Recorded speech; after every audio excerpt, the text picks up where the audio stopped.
عن ابي هريره رضي الله تعالى عنه قال আল্লাহ নবী সাহাবা হযরত আবু উমামা রাদিয়াল্লাহু তাআলা আনহু তিনি বলেন قال رسول الله صلى الله عليه واله وسلم আমাদের নবী জনাব রাসূলুল্লাহ সাল্লাল্লাহু আলাইহি ওয়াসাল্লাম বলেন মান খারাজা মিন বাইতিহি যে ব্যক্তি তার ঘর থেকে বাইর হলো মুতাতাহিরান ইলা সালাতিল মাকতুবা পবিত্র অবস্থায় ফরজ নামাজের জন্য যে ব্যক্তি তার ঘর থেকে পবিত্র অবস্থায় ফরজ নামাজ আদায় করার জন্য তার ঘর থেকে পবিত্র অবস্থায় মানে ওযুর কাজ সম্পূর্ণ করে পবিত্রতা অর্জন করে যখন মসজিদের দিকে আসলো বাইর হলো ফরজ নামাজ আদায় করার জন্য নবীজি বলেন ফাদুহু কাজরিল হাজ্জিল মুহরিম ইহরাম বাদা ওই হাজী সাহেবের সওয়াব তার আমলনামার মধ্যে আল্লাহ তাআলা দান করবেন। তারপর নবীজি বলেন খারাজা ইলা তাসবিহিদ দুহা যে ব্যক্তি শাস্তের নামাজ আদায় করার জন্য ঘর থেকে বাইর হলো শাস্তের নামাজ আদায় করার জন্য এই ঘর থেকে বাইর হওয়ার কারণে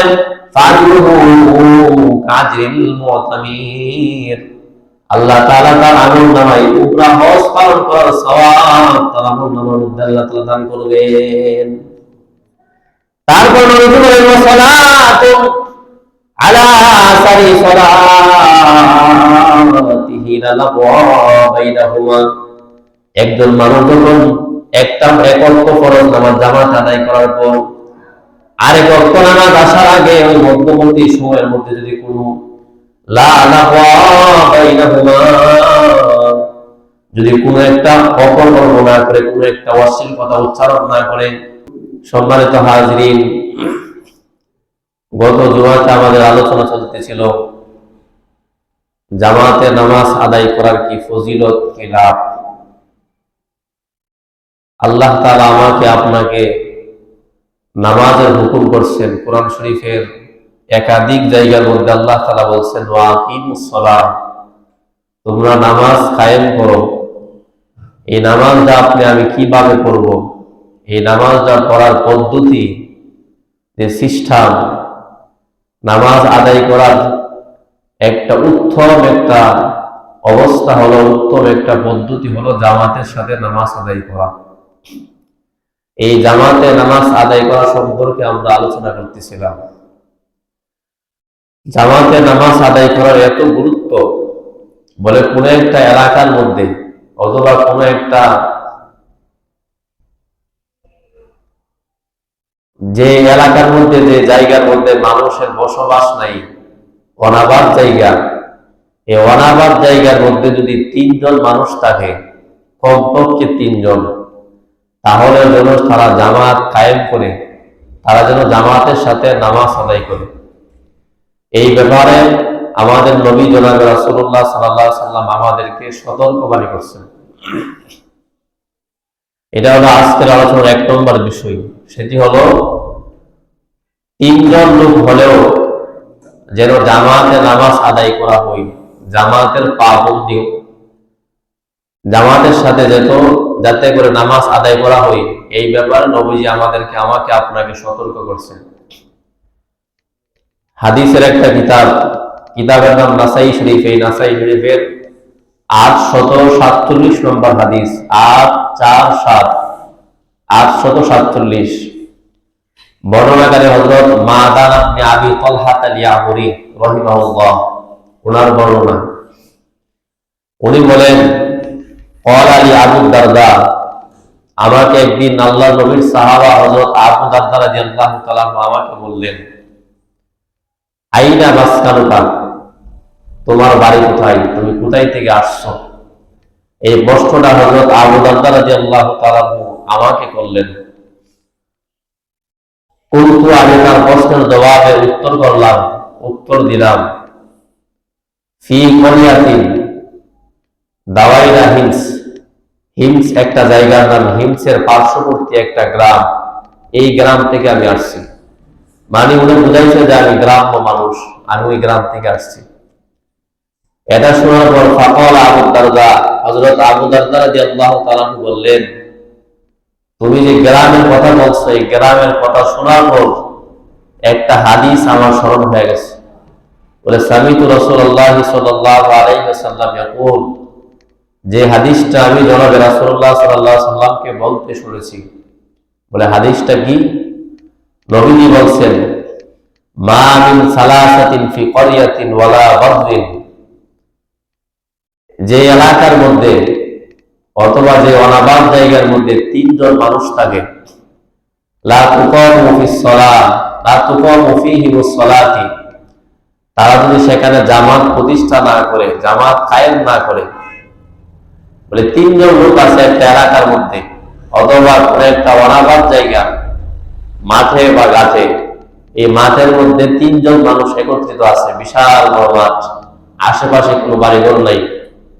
এই মানব শূন্য এলাকার মধ্যে তিনজন মানুষ যদি থাকে, ফি ক্বরিয়াতিন অথবা কোন একটা গ্রামের মধ্যে, সালাসান মানে তিনজন লোক যদি থাকে, তারা যেন জামাত কায়েম করে। বলে যদি তারা জামাত কায়েম না করে, ফীহিমুস সালাতি ইল্লা, তাহলে নবীজি বলেন এই তিনজন থাকার পরে জামাত কায়েম না করার কারণে শয়তান তাদের উপর আধিপত্য বিস্তার করবে। এই জন্য নবীজি বলেন ফালাইকুম বিল জামাআ, সুতরাং তোমরা জামাত এটাকে অত্যাবশ্যক করে নাও, আবশ্যক মনে করো। জামাতকে আবশ্যক মনে করার জন্য নবীজি উৎসাহ দিয়েছেন। এই হাদিসের মধ্যে নবীজি আবার বলেন, বলে ফাইন্নামা ইয়াকুলু যিবুল কাসিয়া, বলে কেননা বাঘ বিচ্ছিন্ন এক ছাগলকে খেয়ে ফেলে। ছাগল যদি পালাবদ্ধ হয়ে থাকে, বিশাল বড় পাল, ওই বিশাল বড় পালের মধ্যে আক্রমণ করে, চতুর্দিক দা বা রাখাল আক্রমণ করার বাঘের সাহস পাই না। একা একা যদি কোনো একটা ছাগলকে বিচ্ছিন্ন ভাবে, একা ভাবে যদি কোনো একটা ছাগলকে দেখতে পাই, বাঘ তৎক্ষণাৎ ওই ছাগলের উপর আক্রমণ করে। যেমন ভাবে বাঘ ছাগলকে একা বাইলে আক্রমণ করে, ঠিক তেমনি ভাবে তুমি যদি জামাতের বিচ্ছিন্ন হয়ে যাও, জামাত থেকে আলাদা হয়ে যাও, তোমার বাঘ হলো শয়তান, তুমি যদি আলাদা হয়ে যাও, শয়তান তোমাকে তেমন ভাবে তোমার উপর আধিপত্য বিস্তার করবে। এটা হলো আজকের এক নম্বর বিষয়। ক্বালা সাবি, ইমাম সাবি রাহিমাহুল্লাহ উনি বলেন, ইয়ানি বিল জামাতি, নবীজি যে জামাতের কথা বলছেন, এই জামাত দ্বারা উদ্দেশ্য হলো আল জামাআতা ফিস সালাহ, নামাজের জামাত। এই জন্য জামাতে নামাজ আদায় করা।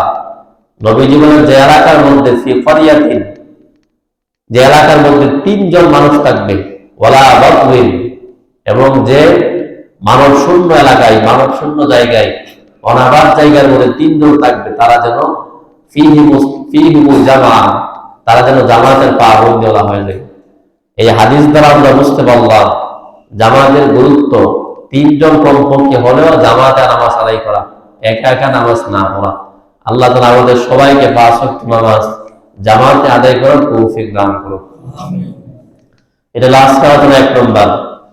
2 নম্বর যে বিষয়টা হলো, কোন একজন আল্লাহর বান্দা আপনি জামাতে নামাজ আদায়ের ফজিলত জানার পরে আপনি মসজিদে আসলেন, আসার পর আপনি দেখেন মসজিদে নামাজ হয়ে গেছে, সবাই নামাজ পড়ে মসজিদ থেকে বাইর হয়ে যাচ্ছে। আপনি এটা দেখার পরে আপনি যে আসছেন, মনের মধ্যে একটা কষ্ট লাগতে পারে।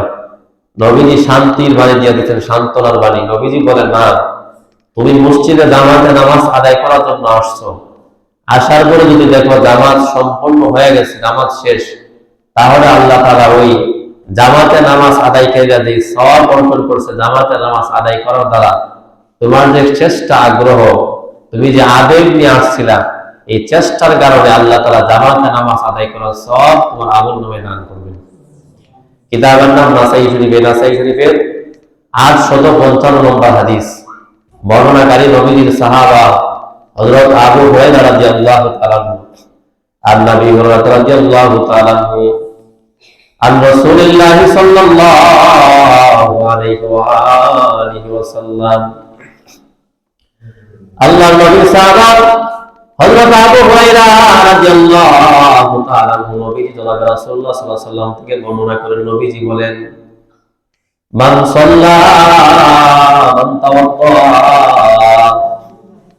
নবীজি বলেন, মান তাওয়াদ্দা ফাহসানুল ওয়া, যে ব্যক্তি উত্তম রূপে ওযুর কাজ সম্পন্ন করল, বাড়ির মধ্যে ওযু করলো, সুম্মা খারাজা আমিলান ইলাল মাসজিদ, অথবা তারপরে সে মসজিদের মধ্যে জামাতে নামাজ আদায় করার জন্য মসজিদের দিকে রওনা করলো। করার পর নবীজি বলেন, ওই ব্যক্তিরা যখন মসজিদের মধ্যে আসলো, আসার পর ওই ব্যক্তিরা তাকায় দেখে কত সল্লু, মানুষগুলা নামাজ আদায় করে ফেলছে, মানুষগুলা নামাজ আদায় করে ফেলছে। এই দৃশ্যটা যখন সে দেখলো, নবীজি বলেন কত সল্লু, আসার পর দেখে মানুষদের কেমন অবস্থায় বাইরে যে মানুষেরা নামাজ সম্পূর্ণ করে ফেলছে। এটা দেখার পর নবীজি বলেন, এই একটা চেষ্টা আগ্রহ বাড়ি থেকে জামাতে নামাজ আদায় করার জন্য মসজিদের মধ্যে আসছে, আল্লাহ তাআলা মিসলু আজরি মান হাদারাহা, ওই ব্যক্তিটাকে আল্লাহ তাআলা জামাতে যারা নামাজ আদায় করছে ওই সমস্ত মানুষদের যে সওয়াব আল্লাহ তাআলা দান করবে। সে জামাতের আগ্রহ নিয়ে আসার কারণে আল্লাহ তাআলা ওই বান্দাকে পরিমাণ নেক তার আমলনামার মধ্যে দিয়ে দিবে। বলে এখন শুধু অনেকে টেনশন করতে পারি যে জামাতে নামাজ আদায় করার কারণে আমি আপনি জামাতে নামাজ আদায় করলাম, আরেকজন জামাত পাইল না, আমাদের নেক থেকে আল্লাহ তাআলা কেটে আবার তাকে দিয়ে দেয়, এরকম নেই। বলে না, ওয়ালা ইয়ানকুসু যালিকা মিন উজুরিহিম শাইআ, নবীজি বলেন যারা জামাতে নামাজ আদায় করলো, যারা উপস্থিত ছিল, তাদের আমল থেকে, তাদের নেক থেকে, তাদের প্রতিদান থেকে, তাদের সওয়াব থেকে কোনো অংশ আল্লাহ তাআলা কমাবেন না। আল্লাহ তাআলা তো এরকম না, দুনিয়ার কোন একজন মানুষ আমাকে আপনাকে একজন মানুষের 10 মানুষের খাবারের ব্যবস্থা করছেন, যদি 15 জন চলে যায়, 16 জন চলে যায়, দেখা যাবে 10 জনের খাবারের 16 জনের মধ্যে বিতরণ করা হবে। আল্লাহ তাআলা এমন না, আল্লাহ তাআলার কাছে কোন অংশ সংকীর্ণ না, আল্লাহ তাআলা কোন অংশ আল্লাহ তাআলার কাছে কম না। এই জন্য বান্দা এটা মনে করিও না যে সমস্ত বান্দা জামাতের সাথে নামাজ আদায় করছে তাদের থেকে সওয়াব আল্লাহ তাআলা নিয়ে থাকে দান করবেন, বলে না না, তাদের থেকে নিবে না, তাদের অংশ কোন অংশ, তাদের সওয়াব আল্লাহ তাআলা সামান্য পরিমাণ কমি করবে না। এই কমি করা ছাড়াই জামাতে চেষ্টা করার কারণে আল্লাহ তাআলা ওই বান্দার আমলে জামাতে নামাজ আদায় করার সওয়াব দান করবে। বলে মিসলু আজরি, ওই পরিমাণ যেমন হাতরা যারা জামাতে উপস্থিত হয়েছিল, এই চেষ্টা করার কারণে আল্লাহ তাআলা এই পরিমাণ সওয়াব বান্দার আমলে দান করবে। এটা হলো 2 নম্বর নোট দিন, এটা লাস্ট করার জন্য 2 নম্বর।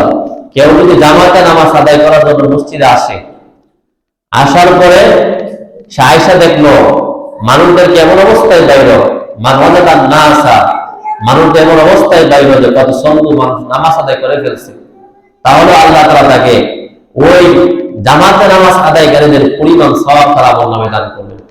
এই লাস্ট করার জন্য 2 নম্বর। 3 নম্বর যে বিষয়টা হলো জামাতে নামাজ আদায়কারীদেরকে দেখে আল্লাহ তাআলা আশ্চর্য হন, আল্লাহ তাআলা খুশি হন। একটা কিতাবের নাম মাজমুউজ যাওয়ায়েদ, 2 নম্বর পড়বেন, 42 নম্বর পৃষ্ঠার বর্ণনা। বর্ণনাকারী হযরত আব্দুল্লাহ ইবনে ওমর রাদিয়াল্লাহু তাআলা আনহু, আন আব্দুল্লাহ ইবনে ওমর রাদিয়াল্লাহু তাআলা আনহু قال سمعت رسول الله صلى الله عليه وآله وسلم, আল্লাহর নবী সাল্লাল্লাহু হযরত আব্দুল্লাহ ইবনে ওমর রাদিয়াল্লাহু তাআলা আনহু তিনি বলেন, আমি জনাব রাসূলুল্লাহ সাল্লাল্লাহু আলাইহি ওয়াসাল্লামকে বলতে শুনেছি, নবীজি বলেছেন, ইন্নাল্লাহ আযজা ওয়া জাল্লা, নিশ্চয় আল্লাহ তাআলা লা ইয়াজাবু মিনাস সালাতি ফিল জামি, আল্লাহ তাআলা আশ্চর্য হন, আল্লাহ তাআলা খুশি হন জামাতে নামাজ আদায় করার দৃশ্য দেখে আল্লাহ তাআলা আশ্চর্য হন, আল্লাহ তাআলা বান্দার প্রতি খুশি হয়ে যান। লা ইয়াজাবু মিনাস সালাতি ফিল জামি, বান্দারা যখন জামাতবদ্ধভাবে নামাজ আদায় করে এই দৃশ্যটা দেখার পর আল্লাহ তাআলা ইয়া বাবা মানে আশ্চর্য হন, আল্লাহ খুশি হয়ে যান। এটা আজকে আমাদের 3 নম্বর। 4 নম্বর যে বিষয়টা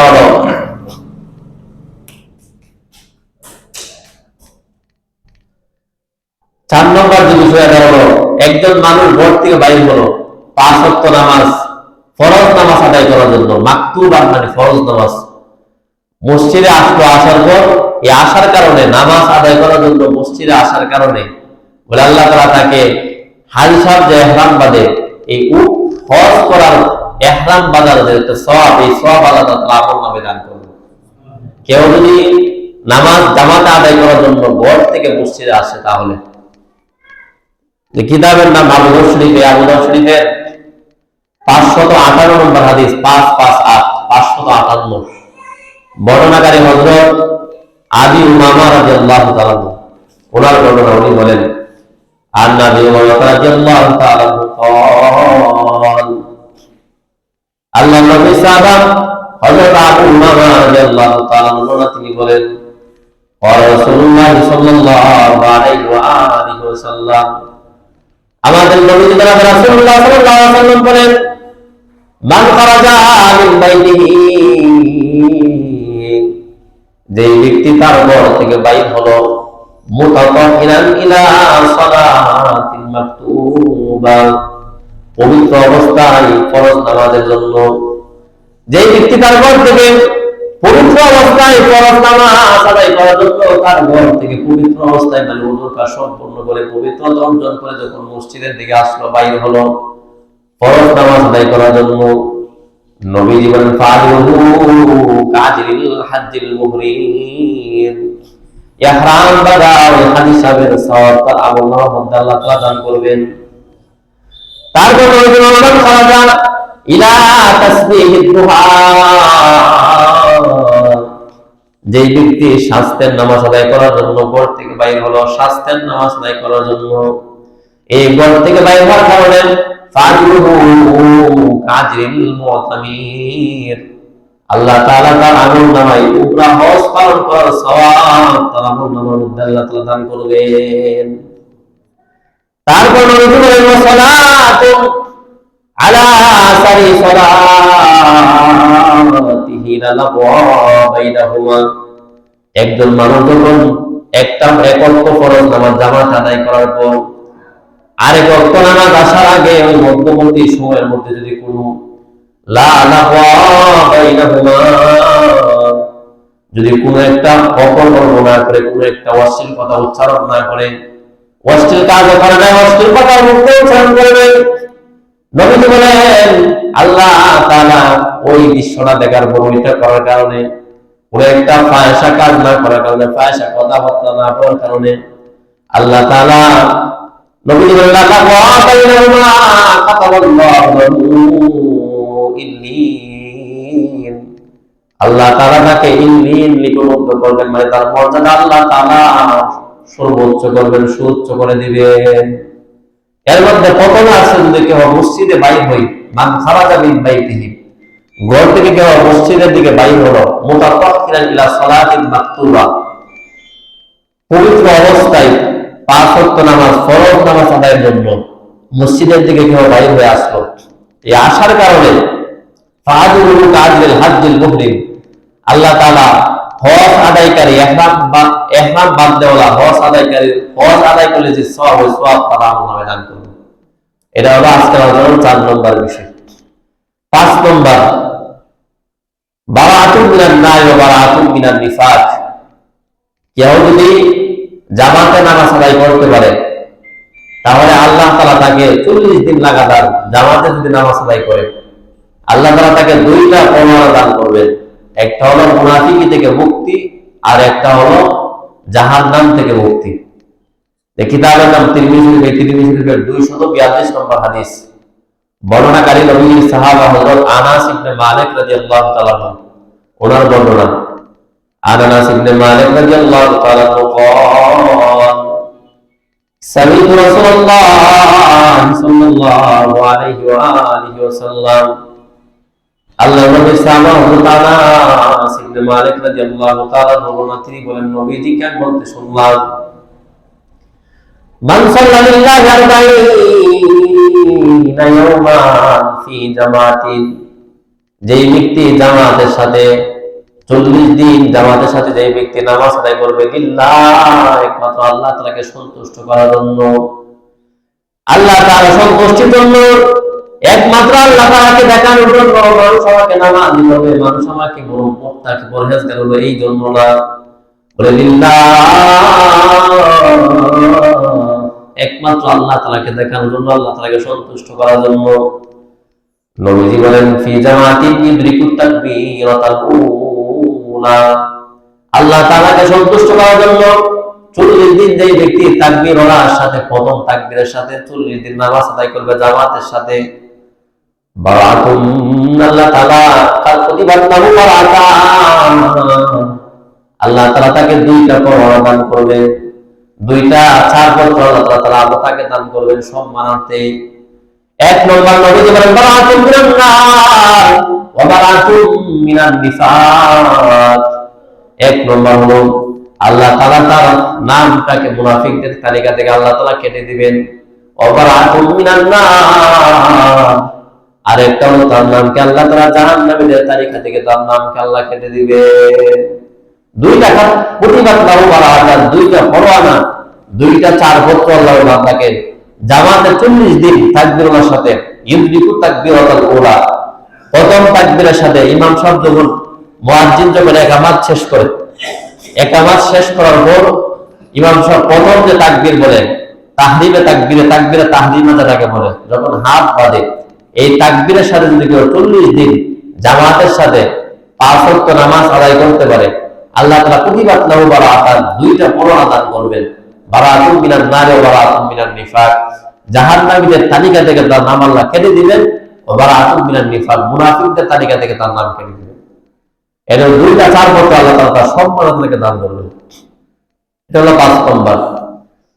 6 নম্বর যে বিষয়টা হলো জামাতে নামাজ আদায় করা এত গুরুত্ব, এটা বোঝানোর জন্য নবীজি বলছেন হাত্তাল আমা ইউসাল্লি ফিল জামাআহ, যে অন্ধ মানুষকে নবীজি জামাতে নামাজ পড়ার জন্য উদ্বুদ্ধ করছেন, উৎসাহ দিচ্ছেন, নবীজি হুকুম করছেন, জামাতে আসার আহ্বান করছেন অন্ধ মানুষকে। একজন মানুষ চোখে দেখে না, বলে মানুষটা চোখে দেখে না, শুধু তাই না, বলে তাকে পরিচালনা করে নেওয়ার মতো, লাইসা ফি কায়িদুন ইয়াকুদু ইলাল মসজিদ, তাকে যে পরিচালনা করে মসজিদ পর্যন্ত নিয়ে যাবে এমন কোন লোক নাই। এমন একজন মানুষকে নবীজি জামাতে উপস্থিত হওয়ার জন্য নবীজি হুকুম করছেন। কিতাবের নাম রিয়াদুস সালিহিন, 1073 নম্বর হাদিস। বর্ণনাকারী হযরত আবু হুরায়রা রাদিয়াল্লাহু তাআলা আনহু, আর নবী রাদিয়াল্লাহু তাআলা আনহু আল্লাহ নবী সাহাবা হযরত আবু হুরায়রা রাদিয়াল্লাহু তাআলা আনহু তিনি বলেন আতান নবী সাল্লাল্লাহু আলাইহি ওয়া আলিহি ওয়াসাল্লাম রাজুলুন আমা, আমাদের নবী রাসূলুল্লাহ সাল্লাল্লাহু আলাইহি ওয়াসাল্লামের কাছে একজন ব্যক্তি আসলো। ব্যক্তিটা কেমন? আবু হুরায়রা রাদিয়াল্লাহু তাআলা আনহু রাজুলুন আমা, যে ব্যক্তিটা অন্ধ, যে ব্যক্তিটার চোখ দেখে না, তার দৃষ্টিশক্তি নাই, দৃষ্টিশক্তিহীন একটা মানুষ নবীজির কাছে একদিন আসলো। فقال ব্যক্তিরা বলে ইয়া রাসূলুল্লাহ সাল্লাল্লাহু আলাইহি ওয়া আলিহি ওয়াসাল্লাম, হে আল্লাহর নবী, লাইসা বিকাইদুন ইয়াকুদু ইলাল মাসজিদ, আমার কোনো পরিচালক নাই যে আমাকে পরিচালনা করে, যে নেকড়ানি করে আমাকে মসজিদ পর্যন্ত নিয়ে যাবে, এমন কেউ নাই। এমন একজন অন্ধ মানুষ আমি, যে মানুষটাকে হাত ধরে ধরে মসজিদে নিয়ে যাবে, এমন কেউ নাই। ওই ব্যক্তিরা বলতেছে আমার এমন কেউ নাই, লাইসা বিকাইদুন ইয়াকুদু ইলাল মাসজিদ, এমন কোনো পরিচালক নাই যে আমাকে হাত দিয়ে এবং হাত ধরে ধরে আমাকে মসজিদ পর্যন্ত নিয়ে যাবে, আমার এমন কেউ নাই। তাহলে কি করার? কোন ব্যক্তিরা বলতেছে ফাসালা রাসূলুল্লাহ সাল্লাল্লাহু আলাইহি ওয়া আলিহি ওয়াসাল্লাম আইয়ুহাফিসা লাহু ফায়ুসাল্লি ফি বাইতিহি, ওই ব্যক্তিরা নবীর কাছে অনুমতি চাইতেছে, ইয়া রাসূলুল্লাহ, হে আল্লাহর রাসূল, আমার যেহেতু কোনো পরিচালক না, আমাকে নেকড়ানি করে মসজিদ পর্যন্ত নিয়ে যাবে, মানে যেহেতু কেউ নাই, আপনি আমাকে অনুমতি দেন, আইয়ুহাফিসা লাহু, আপনি আমাকে অনুমতি দেন, ফায়ুসাল্লি ফি বাইতি, ওই ব্যক্তিটা নবীর কাছে অনুমতি চাইতেছে, নবী যাতে করে তাকে অনুমতি দেয়া দেয়, সে যেন 5 ওয়াক্ত নামাজ তার ঘরের মধ্যে আদায় করতে পারে, এই অনুমতি নবীর কাছে সে চাইলেন। ফারাফাসালা, নবী তৎক্ষণাৎ চিন্তা ফিকির না করে নবী তাকে জবাব দিয়ে দিলেন যে যাও, তুমি ঘরের মধ্যে নামাজ পড়ো, যেহেতু তোমার পরিচালক নেই। এটা বলার পর হাদিসের শেষের দিকটা আসছে, ফালাম্মা ওয়াল্লাহু, ওই ব্যক্তিরা যখন তার পিঠ দেখাইলেন, মানে সে যখন চলে যাওয়ার ইরাদা করেন, ইচ্ছা করলেন। মানুষটা যখন চলে যাইতেছেন নবীজির কাছ থেকে বিদায় নেই, এটা দেখার পর নবীজি তাকে ডাকলেন। ডাকার পর নবীজি তাকে ডাকলেন। ডাকার পর নবীজি তাকে প্রশ্ন করলেন। নবীজি তাকে প্রশ্ন করেন, হাল তাসমুন নিদা বিস-সালাহ, তুমি কি নামাজের জন্য যে আযান দেয় ওই আযান কি শুনতে পাও? হাল, হাল প্রশ্নবোধক শব্দ আরবি ব্যাকরণ অনুযায়ী, মানে হাল এটা হলো প্রশ্নবোধক। হাল তুমি কি, হাল তাসমুন নিদা, তুমি কি আযান শুনতে পাও বিস-সালাহ, নামাজের জন্য যে আযান দেওয়া হয়। এই প্রশ্ন করার পর ওই ব্যক্তিরা সে বলেন, নাম, হ্যাঁ আমি তো আযান শুনতে পাই। আমি চোখে দেখি না, আমার চোখ আন্ধা। এই চোখের দৃষ্টি শক্তি আল্লাহ আমাকে দেয় নাই, কিন্তু কান শ্রবণ শক্তি আল্লাহ আমাকে দিচ্ছেন, এই জন্য আমি শুনতে পাই। এটা শোনার পর নবীজি বললেন, ফাজিব, তাহলে তুমি সারা দাও, বলে জামাতে উপস্থিত হয়ে যাও। আপনি একটু চিন্তা করেন, একটা মানুষ অন্ধ, চোখে দেখে না, ওই মানুষটার পরিচালক নেই। লাইসানি ফাইদিন ইয়াকুলুন ইলাল মসজিদ, সে নিজে ব্যক্ত করছে নবীর সামনে হুজুর আপত্তি, হুজুর ব্যক্ত করছে, জরুরত ব্যক্ত করছে, নবীজির কাছে আপত্তি পেশ করছে যে ইয়া রাসূলুল্লাহ, আমি তো অন্ধ, শুধুমাত্র তাই না, আমাকে যে একজন হাত ধরে আমাকে মসজিদ পর্যন্ত নিয়ে যাবে এমন কোন লোক নাই। বলে এই অবস্থার মধ্যে আমি এরকম ভাবে ঘরের মধ্যে নামাজ পড়তে পারবো কিনা? নবীজি তাকে জবাব দিয়ে দিয়েছিলেন প্রথম যে ফারাক্কা সালাত, তুমি ঘরে নামাজ পড়ো। হঠাৎ করে নবীজি চিন্তা করলেন জামাতের গুরুত্ব, জামাতের যে ফজিলত, এটা নবীজির মাথায় আসার পর নবীজি তৎক্ষণাৎ তাকে নবীজি তাকে চলে যাইতেছে, নবী তাকে ডাকলেন। ডাকার পর জিজ্ঞাসা করছে, হাল তাসমুন নিদা বিস-সালাত, তুমি আযান শুনতে পাওনি? সে যখন বলছে হ্যাঁ শুনতে পাই, তৎক্ষণাৎ নবীজি বলছেন, তুমি জামাতে শরীক হও, তুমি তাহলে উপস্থিত হয়ে যাও, জামাতে সাড়া দাও। এই একটা অন্ধ মানুষ, অথচ আমার আপনার চোখ ভালো, আমি আপনার দৃষ্টিশক্তিহীন না, দৃষ্টিশক্তি সম্পন্ন পরিপূর্ণ সুস্থ মানুষ। আল্লাহ তাআলা এত নিয়ামতের মধ্যে আমাকে আপনাকে আল্লাহ তাআলা ডুবায় রাখছেন, আল্লাহ তাআলা নিয়ামতের সাগরে আল্লাহ তাআলা ডুবায় রাখছেন। এত নিয়ামত পাওয়ার পরেও আমি আপনি নামাজের ক্ষেত্রে অবহেলা। এই মহল্লার মধ্যে কত মানুষ দেখেন, শুক্রবারেও অনেকেই মসজিদের মধ্যে আমরা আসি না, আসতে রাজি না, বলে নামাজ পড়া, দিনের উপর চলা, ইসলাম মেনটেন করে চলা। আমরা দুর্বল মুসলমান, শুধুমাত্র ঈদের ক্ষেত্রে এমনি মুখে মুখে দাবিদার মুসলমান। তৎক্ষণাৎ যদি যাচাই করা হয়, অনেক মুসলমানের ঈমান নাই। আপনি শুনলে আশ্চর্য হয়ে যাবেন, অনেক মানুষের আকীদা বিশ্বাস এমন পর্যায়ে চলে গেছে, ওই আকীদা বিশ্বাসের দিকে যদি আপনি ডিপেন্ড করেন, যদি লক্ষ্য করেন, তাহলে আপনি নিশ্চিত বুঝতে পারবেন যে তার ঈমান নেই। ঈমান কি কাজ করলে, কি কথা বললে ঈমান চলে যায়, এই সম্পর্কে আমাদের ন্যূন পরিমাণ জ্ঞান নাই, ন্যূন পরিমাণ আমার আপনার জানা নাই, বোঝা নাই যে এই কাজ করলে, এই কথা বললে আমার আপনার ঈমান চলে যাবে। বলে দিন দিন আমরা ইসলাম থেকে এত দূরে চলে যাচ্ছি, যার কারণে মুসলমান সংখ্যার দিক দিয়ে মুসলমান অনেক, এরকম ভাবে হিসাবের দিক দিয়ে আদম শুমারি যদি আপনি করেন, গণনা করেন, এই ক্ষেত্রে মুসলমানের সংখ্যা অনেক, কিন্তু বাস্তবিক ভাবে মুসলমানের সংখ্যা আসলে অনেক কম। একটা অন্ধ মানুষ আপনি চিন্তা করেন, এই মানুষটাকে নবীজি জামাতে আসার জন্য বলছেন, একটা অন্ধ মানুষ, আবার এই মানুষটা এমন অন্ধ যাকে মসজিদে আনার মতো কোনো লোক নেই। নবীজি বলতেছে আনার লোক না থাকলেও তুমি তোমার লাঠি বা যেইভাবে তুমি চলাফেরা করো ওইভাবে তুমি মসজিদের মধ্যে চলে যাও। তা তো জামাত তরক করার হুকুম নবীজি করে নাই, নবীজি তাকেও জামাতে নামাজ আদায় করার জন্য নবীজি বলছেন, আদেশ করছেন।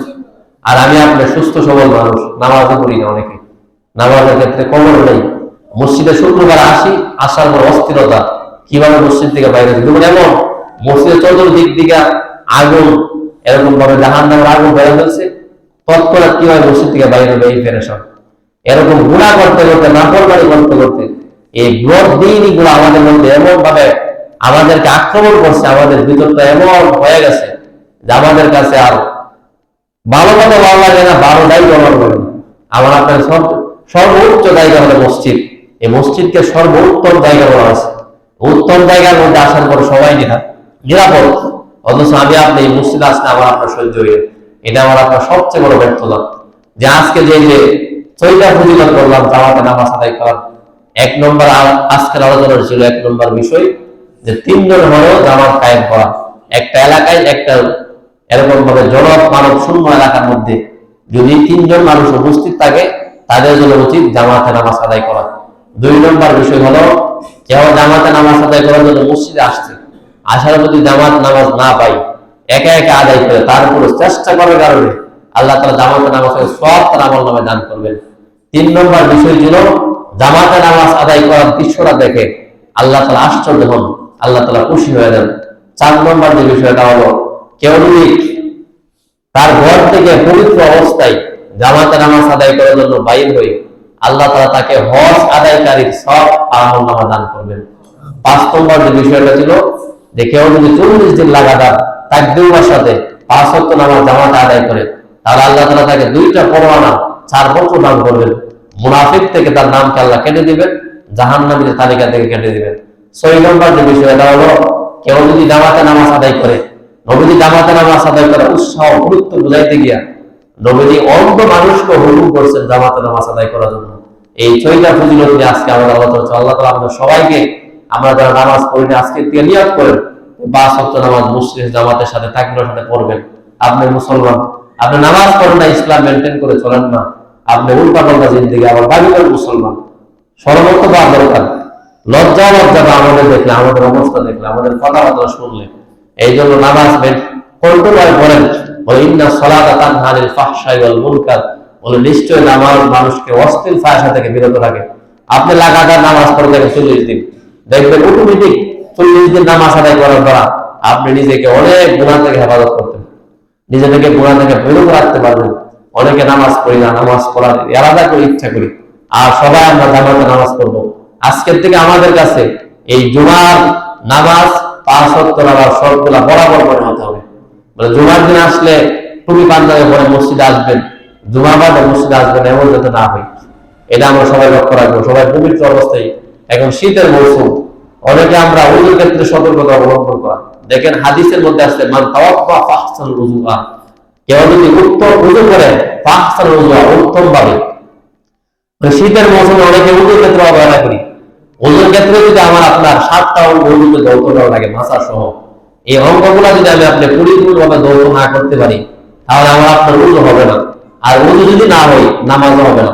এই জন্য শীতের পানি, ঠান্ডা পানি যেমনই হোক, আপনি ভাববেন, চিন্তা করবেন যেটা আমি আল্লাহর জন্য, আল্লাহকে সন্তুষ্ট করার জন্য এই ঠান্ডা পানি দিয়ে আমি ওযু তৈরি করতেছি, এটা চিন্তা করে আপনি ওযু করবেন। ওযু করার পরে ওযুর প্রত্যেকটা অঙ্গ প্রত্যঙ্গ ভালোভাবে ধৌত করবেন। এই শীতের কারণে এই অবহেলা যাতে না হয়, যে আমি আপনার কষ্টটা এটা যাতে বৃথা না যায়। ওযুর ক্ষেত্রে যদি অবহেলা করেন তাহলে আপনার নামাজ হবে না। এই জন্য ওযুর ক্ষেত্রে সামান্য পরিমাণ কোনো অবহেলা করা যাবে না, উত্তম ভাবে ভালোভাবে ওযু করতে হবে। আল্লাহ তাআলা আমাদেরকে ভালোভাবে ওযু করার তৌফিক দান করুন। এর মধ্যে ওযুর মধ্যে সবচেয়ে একটা ভুল, সর্বোচ্চ একটা ভুল আমরা করি। এই ভুলটা এটাই মূলত বলবো, আর বাকিগুলো আমরা এমনি পারি। আমরা ভালোভাবে ধৌত করবো, যেমন হাত, উভয় হাত কবজি পর্যন্ত ধৌত করা 3 বার করে। আমরা অনেকে দেখবেন তুমি টেপ ছাড়ার পরে 2 হাত ধরে এইভাবে করি, এটা সুন্নতের খেলাফ। নিয়ম হলো, সুন্নত তরিকা হলো প্রথমে আপনি ডান হাত এতটুকু 3 বার ধরবেন, তারপরে বাম হাত 3 বার ধরবেন, 3 3 6 বার হতে হবে। মানে আমরা আপনার ওযু এই মূল সিস্টেম, মানে 2 বার মিলে 3 বার এরকম যেটা না হয়। 2 নম্বর কুলি করা, কুলি করার ক্ষেত্রে ওযু রোজা অবস্থা ছাড়া গড়গড়া করা, গড়গড়া করা মুস্তাহাব, রোজা অবস্থায় ছাড়া। এই আমরা গড়গড়া করবো, এই পরিমাণ পানি মুখে নিব, যেই পরিমাণ পানি নিলে গড়গড়া করা যায়, এইভাবে গড়গড়া সহিত ওযু করবো, কুলি করবো 3 বার। 3 নম্বর যে বিষয়টা হলো নাকে পানি দেওয়া। নাকে পানি দেওয়ার ক্ষেত্রে ডান হাত দিয়ে আপনি পানি নেবেন, নেওয়ার পরে বাম হাতের এই 2 আঙ্গুল দিয়ে আপনি নাক পরিষ্কার করবেন 3 বার, এরকম ভাবে ওযু করা। আর যদি কেউ ফরজ গোসল করি, ফরজ গোসল আগে যে ওযু করা হয়, এই ওযু করার ক্ষেত্রে অবশ্যই নাকের ভিতরে একটা নরম জায়গা আছে, এই জায়গাটা, এই জায়গার মধ্যে পানি পৌঁছাইতে হবে। যদি না পৌঁছান আপনার গোসল হবে না। এই ক্ষেত্রে সতর্ক থাকা। কুলি করার সময় গড়গড়া করতে হবে, নাকের মধ্যে পরিমাণ পানি অবশ্যই পৌঁছাইতে হবে। কিন্তু ওযুর ক্ষেত্রে যদি আপনি না পৌঁছান সমস্যা নেই, কিন্তু পৌঁছান মুস্তাহাব। এটা হলো 3 নম্বর। 4 নম্বর বিষয় হলো চেহারা ধৌত করা। চেহারা কিভাবে ধৌত করবেন? চেহারা ধৌত করার ক্ষেত্রে পানি দেওয়ার পরে এই যে চুলের যে শুরুর ভাগ, এই শুরুর ভাগ থেকে টুকলির নিচ পর্যন্ত, একটা রুচি থেকে আরেকটা রুচি পর্যন্ত সুন্দর করে ধৌত করবো আমরা। অনেকে আমরা পানি দেওয়ার পরে এরকম বলে ঢিল মারি, এটা নিষেধ, এটা করবো না, এটা মাত্র পর্যন্ত চলে যায়। এই জন্য এটা থেকে বিরত থাকবে। এর মধ্যে আরেকটা কাজ হলো চেহারা ধৌত করার পর উভয় হাত কবজি পর্যন্ত ধৌত করা, কবজি পর্যন্ত, আমরা কবজি পর্যন্ত ধৌত করা। এই ডান হাতটা আগে 3 বার ধরবো, তারপর বাম হাতটা এই এতটুকু পর্যন্ত, কবজির পরে এটা নিয়ে একতলাপ আছে ইমামদের, এই জন্য আমরা একতলাপের প্রয়োজনে আমরা এতটুকু খুব দিক দিয়ে উপরে অংশ পর্যন্ত দৌত করবো। দৌত করার ক্ষেত্রে অবশ্যই খেয়াল রাখতে হবে যাতে করে শুকনো না থাকে। তারপরে কাজ হলো মাথা মাসে করা। মাথা মাসে করার ক্ষেত্রে আমাদের অনেক সমস্যা, যে চার মাযহাবের ইমামদের মধ্যে একতলাপ, মাথা মাসে কতটুকু করবেন। আমরা একতলাপের প্রয়োজন নাই, যেটা মুস্তাহাব পরিপূর্ণ মাথা মাসে করা, এটাই আমরা করবো। মাথা মাসে করার ক্ষেত্রে সুন্নত তরিকা হলো যে প্রথমে হাতের মধ্যে পানি নেওয়ার পরে পানিগুলা ফেলে দিবেন, দেওয়ার পরে এরকম 1 2 3 এই যে 3টা আঙ্গুল, 3 6 আঙ্গুল একত্রিত করবেন। এই জায়গাটা আপনার চুলে শুরুতে রাখবেন, রাখার পরে এইভাবে আপনি পিছন পর্যন্ত নেবেন, নেওয়ার পরে পিছন দিক দিকে আবার হাতটা এরকম খাড়া করবেন, করার পরে আবার আপনি সামনের দিকে আনবেন। আনার পরে এই যে 2টা আঙ্গুল, যেটাকে শাহাদাত আঙ্গুল বলে, এই আঙ্গুলগুলোকে কানের ছিদ্রের মধ্যে ঢুকাইবেন, ঢুকানোর পরে পেঁচগুলো ঘুরাইবেন, ঘোরানোর পরে এই যে 2টা বিন্দু আঙ্গুল, আঙ্গুলগুলো নিচের দিক থেকে উপরের দিকে এরকম নেবেন। নেওয়ার পরে ডান হাতের এই 3 আঙ্গুলের পিঠ, এটাকে পিঠ বলে, এটা হলো পেট, এটা পিঠ, এই পিঠ দিয়ে এরকম ভাবে আবার এরকম ভাবে দেওয়ার পরে আঙ্গুলগুলো আমরা খেয়াল করবেন। এগুলো মাথা মাসে। আমরা মাথা মাসে করে তো অনেকের মাথা মাসে হবে, এইদিকে আমরা খেয়াল করবো। তারপরে শেষের 7 নম্বর কাজ, এটা হলো উভয় পা দৌত করা। উভয় পা দৌত করার ক্ষেত্রে শীতের মৌসুমে এখন আবার আপনার আঙ্গুলের পাকা গুলাতে শুকনো থাকতে পারে, এইদিকে সতর্ক থাকা। এই যে আঙ্গুল বাম হাতের, এটাকে কাইঞ্জি আঙ্গুল বলে, ছোট আঙ্গুল। এই ছোট আঙ্গুল দিয়ে আমি আপনার আঙ্গুলের পাকা গুলাকে এরকম ভাবে খেয়াল করবো যাতে করে পাকা গুলা শুকনো না থাকে। এইদিকে লক্ষ্য রাখবো, ডান পা আগে দৌত করবো, তারপর বাম পা দৌত করবো। এটা হলো সুন্নত থেকে উযু করা। আমি আপনি হাদিসের মধ্যে যত জায়গায় উযু সংক্রান্ত কথা আসছে, এটার মধ্যে নবীজি বলতেন ফাহসানুল উযুআ, উত্তম ভাবে উযু কর, এটাকে উত্তম ভাবে উযু বলে। আল্লাহ তাআলা আমাদেরকে এই 5 ওয়াক্ত নামাজ আদায় করার আগে উত্তম ভাবে উযু করার তৌফিক আল্লাহ তাআলা দান করুন। শেষের একটা কথা, এটা হলো শীতের মৌসুম। অনেকে আমরা এরকম ভাবে 1 দিন 2 দিন গোসল না করার কারণে আমরা আপনার শরীরের মধ্যে দুর্গন্ধ থাকতে পারে। ইসলামের একটা সবচেয়ে সুন্দর একটা বিষয় হলো আত-তাহুর শাত্রুল ঈমান, পবিত্রতা ঈমানের অর্ধেক। নবীজি পবিত্রতা অর্জন করার জন্য, পরিষ্কার পরিচ্ছন্নতার জন্য নবীজি আমাকে আপনাকে উৎসাহ দান করছেন। নবীজি বলছেন যদি কেউ 2 টাকা উপার্জন করো, তৎকালীন জামানায় 2 টাকা বা 2টা স্বর্ণ মুদ্রা যদি উপার্জন করো, তাহলে 1 টাকা দিয়ে খাবার অন্বেষণ করো, খাবার ক্রয় করো, আর 1 টাকা দিয়ে সুগন্ধি কিনো। মানে সুগন্ধি ব্যবহার করা, পরিষ্কার পরিচ্ছন্নতা থাকা, এটা ইসলামের সবচেয়ে একটা সুন্দর একটা বিষয়। এই জন্য আমি আপনি অনেকে মসজিদে আসার পরে আমার আপনার শরীর যদি দুর্গন্ধ থাকে, বা আমি আপনি ধূমপানে অভ্যস্ত, ধূমপান করি, বা আমি আপনার যে খাসা পেঁয়াজ রসুন এগুলা মুখের মধ্যে দুর্গন্ধ থাকতে পারে, এই ক্ষেত্রে মসজিদে আসার জন্য নিষেধ। আপনার পরিষ্কার পরিচ্ছন্ন হয়ে তারপরে মসজিদে আসতে হবে। এই দিকে বিবেচনা করে এক ভাইয়ের পক্ষ থেকে এরকম 2টা জিনিসগুলা যদি আমার আপনার কাছে ছোট মনে হইতেছে, কিন্তু আমার কাছে অনেক বিষয়, এই জিনিসগুলো আমার কাছে অনেক বেশি মনে হয়েছে। ওনার যে একটা উৎসাহ, ওনার যে একটা আবেগ, ওনার যে উম্মতের প্রতি একটা দরদ, এটা দেখে আমার অনেক ভালো লাগছে। আমার আল্লাহর বান্দা, ওনার পক্ষ থেকে 2টা জিনিস নাম প্রকাশ করা যত নিষেধ করা হয়েছে। এই যে ওনার পক্ষ থেকে 2টা জিনিস, এটা হলো একটা হলো আতর। দেখেন শীতের মৌসুমে আপনি মসজিদে আসছেন, আসার পরে শরীরের মধ্যে দুর্গন্ধ, তখন আপনি এটা নির্দিষ্ট একটা জায়গার মধ্যে মসজিদে থাকবে, আপনি এখান থেকে ব্যবহার করতে পারেন। এমন যদি না হয় আবার আমরা পকেটে করে নিয়ে যাই, এমন যদি না হয়, এইদিকে খেয়াল রাখতে হবে, বলে যাতে পকেটে না চলে যায়। আরেকটা বিষয় এটা উযুখানার মধ্যে থাকবে, উযুখানার মধ্যে থাকার পরে দেখা যাবে আমার আপনার দাঁতের মধ্যে গন্ধ থাকতে পারে। এটা হালকা একটু নিয়ে এরকম ভাবে আপনি আঙ্গুল দিয়ে এরকম বসা মজা করে উযু করে চলে আসেন, দেখা যাবে এই 2টা জিনিস আমি আপনি দ্বারা আমরা ব্যবহার করতে পারি, যাদের শরীরের মধ্যে একটু দুর্গন্ধ হতেই পারে স্বাভাবিক, তাহলে দেখা যাবে এই গন্ধটা করবে না। এই গন্ধটা না করলে ফেরেশতারা নিরাপদ থাকবে, আল্লাহর বান্দারা যারা মসজিদে নামাজ আদায় করার জন্য আসে তারাও নিরাপদ থাকবে। এই 2টা বিষয় দিকে লক্ষ্য রাখবো, পবিত্রতা অর্জন করবো উত্তম ভাবে। আজকে যে উযুর সিস্টেম গুলো দেখানো হয়েছে, এই উত্তম ভাবে উযু করে 5 ওয়াক্ত নামাজ জামাত আদায় করবো। আল্লাহ আমাদের সবাইকে তৌফিক দান করুন।